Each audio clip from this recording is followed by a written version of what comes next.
yahebuje ariyo migisha yose ukwigana umutima ushyike mu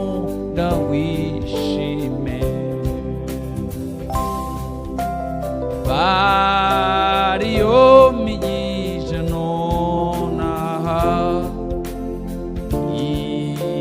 Imana yakugabiye uyibare ntusige n'umwe